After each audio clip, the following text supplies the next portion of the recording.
yau 25 ga watan Agusta aka ci gaba da sauraron shari'ar Sheikh Dr. Abdul Jabbar Sheikh Muhammad Nasir Kabara, wanda alkali Sarki Yola yake jagoranta a kotunsa da ke Kofar Kudu, wanda a yau ma an fara zaman kamar kullum. An shigo da Sheikh Abdul Jabbar Sheikh Muhammad Nasir Kabara a cikin motar da aka saba kawo shi da irin shigarsa ta malamai, rawani da babbar riga da carbinsa da dai shigarsa irin ta malamai, a inda shigo da shi ke da wuya. Aka ci gaba da gabatar da wannan shari'a, amma abin da jan hankali a cikin wannan shari'ar babba shine ganin yadda babban mai kare shi barista Dalhatu Shehu bai bayyana a kotun ba, kamar yadda wancan zaman ma bai bayyana ba.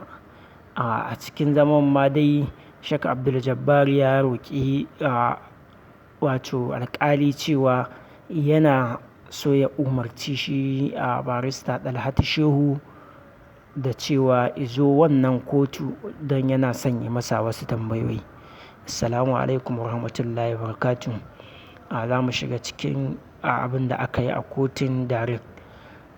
To kasancewar a wancan zaman an tashi ne akan cewa Sheikh Abdul Jabbar lauyansa zai ba da hujjojin da suka sa zai suka, kuma ya zo da hujjojin da suka sa zai suka. Haka kuma shi ma lauyan gwamnati ya zo da nasa hujjojin na cewa wannan hujjar da izo da ita ta suka a yi watsi da ita.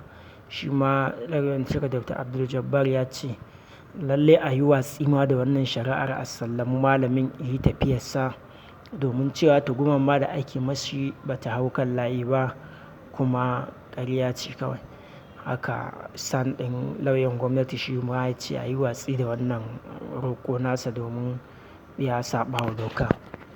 Kasancewar Sheikh Dr. Abdul Jabbar Sheikh Muhammad Nasir Kabara ya roƙi alƙali cewa umarci shi barista Dalhatu Shehu da izo inda yake a kurkuku domin yi masa wasu tambayoyi. Wannan abu ne shine mafi jan hankali a cikin wannan shari'a da aka yi yau baki ɗaya, domin kowa ya ta tambaya me ya hana shi zuwa, kasancewa shi ne babban ɗan gwagwarmaya wajen kare shi. Tuni dai alƙali ya umarnin cewa Dalhatu Shehu lallai ije wajen Sheikh Abdul Jabbar domin su gana, kuma ya ɗage shari'ar zuwa wani lokaci da na gaba, saboda yau shari'ar ba ta samu wani daɗewa ba. Mun gode. Assalamu alaikum.